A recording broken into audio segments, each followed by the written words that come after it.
Good morning and welcome to today's episode of Nadya's Identity Files. It's a little rainy outside here in Hollywood. I'm sorry for the delay. Unfortunately, in Los Angeles, when it rains, even just a little bit, it pours and people flip out. Being from Western Maryland, it doesn't faze me too much, but unfortunately, most people are like, what's happening? So needless to say, that's why I'm late today. Thank you for being here. I really hope that your new year is off to a great start. I know that mine has been really crazy hectic, but in a great way. So again, thanks for tuning in. Just to let you know what's ahead this year, I am looking forward to really some much deeper exploration of identity through talking to an even greater variety of guests and challenging myself to really think outside of the box with my work. I created this show to showcase marginalized, neglected, and often forgotten about identities, and to emphasize how important identity and story is to our everyday lives. If you tuned in earlier, at least earlier last year when I launched my show, I talked a lot about the narrative identity marketing strategy. So that's a marketing strategy that I coined for the purpose of exploring identity and story in a marketing context. So identity, it pervades everything, every aspect of our life, as does story. Our identities, in large part, are comprised of our stories, of our personal journeys. That's why I love having so many different guests on my show to talk about their personal journeys and how their journeys have contributed to their identities. Additionally, we have to explore identity from a societal context and how that's what society imposes on us in juxtaposition to our own identities and our own different ways that we self-identify. The relationship between the two, really, really important. And I want to have fun. I want your insights. I want your questions. I want your show tips. I want your guest tips. If you have anything that you want to say, if you think you're a great guest, or if you have someone who could be a great guest, reach out to me on the WCOBM website.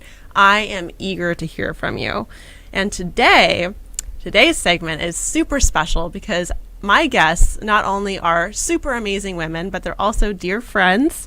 Today we're going to be exploring the identities of Julia Barbie, who's a producer, actor, and model, and Alicia Skye, who's a singer-songwriter. These two are very great friends. In fact, Barbie identifies as Skye's best friendager. So they are so close that their journeys have been intertwined with one another. Their success has been directly in relationship to each other's. And the main reason why I'm excited to talk to these two ladies today is because society, in large part, especially in the entertainment industry, the music industry, likes to pit women against each other and make it seem as though women are perpetually competitive and in the space of trying to cut one another out to get to the top. And, I could really go in depth about this and why this happens. But for now, I just want to focus on the positives. And I want you to know that these stereotypes and preconceived notions about women in entertainment are untrue. And by talking to Alicia Skye and Julia Barbie about their journey and their relationship and their collective success, we're going to be able to really debunk those stereotypes today. So I'm super excited about that. Now, before we move into today's interviews, of course, we have to do our identity news. I didn't catch the Golden Globes this weekend. Everyone was talking about it. I, of course, was working, so I missed them. And there were a lot of great wins, especially for the film Moonlight, which won Best Drama Picture, and La La Land, which won Best Comedic and Musical Film Picture. I haven't seen either film. I really, really want to see Moonlight. It looks like a terrific character-driven story, which those types of stories have always fascinated me more than plot-driven ones. But even more so than these two movies, and of course the other actors and films that won awards, people have been talking specifically about some comments that came from a prolific actor that we all know and adore, Meryl Streep. Now, when Meryl Streep came to the stage to accept the Cecil B. DeMille Award for Lifetime Achievement, rather than talk about her own journey and her career, she highlighted some very pertinent issues that are affecting our nation today.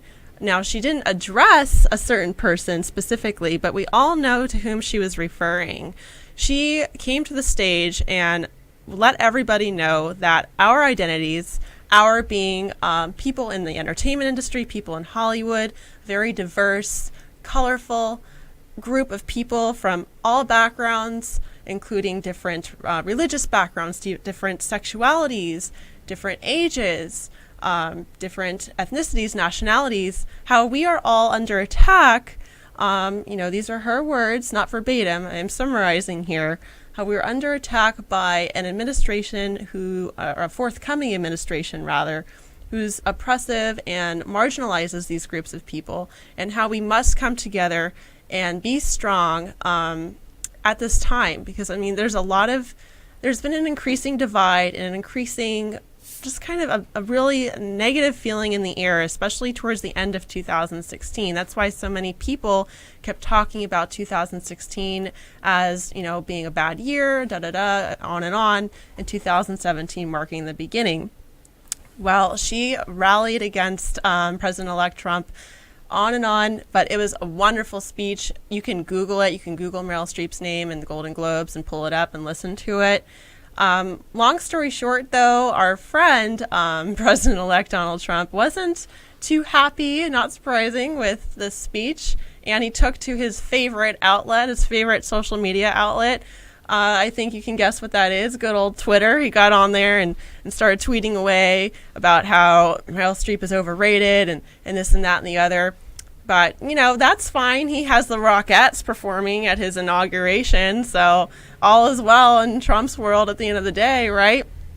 So, in any event, I wanted to highlight that just to kind of refocus everything on our myriad identities and how Streep in her speech was highlighting that. Of course, some may say it was more just attacking Trump, but no, it was more highlighting our collective diversity and the importance of owning that.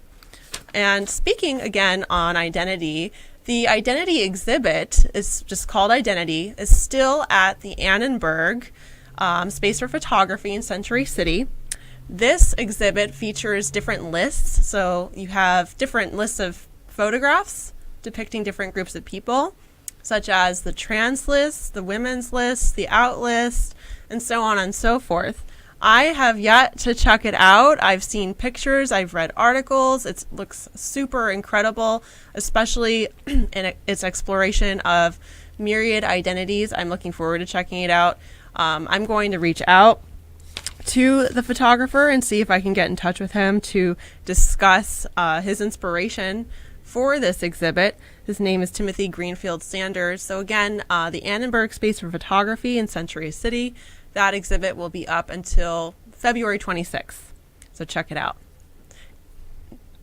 Now, we'll be right back. Stay tuned. I'm going to be talking with Miss Alicia Skye and Julia Barbie. We're going to be exploring the importance of coming together as women, women's empowerment, and their collective success and journey in the music industry. Stay tuned.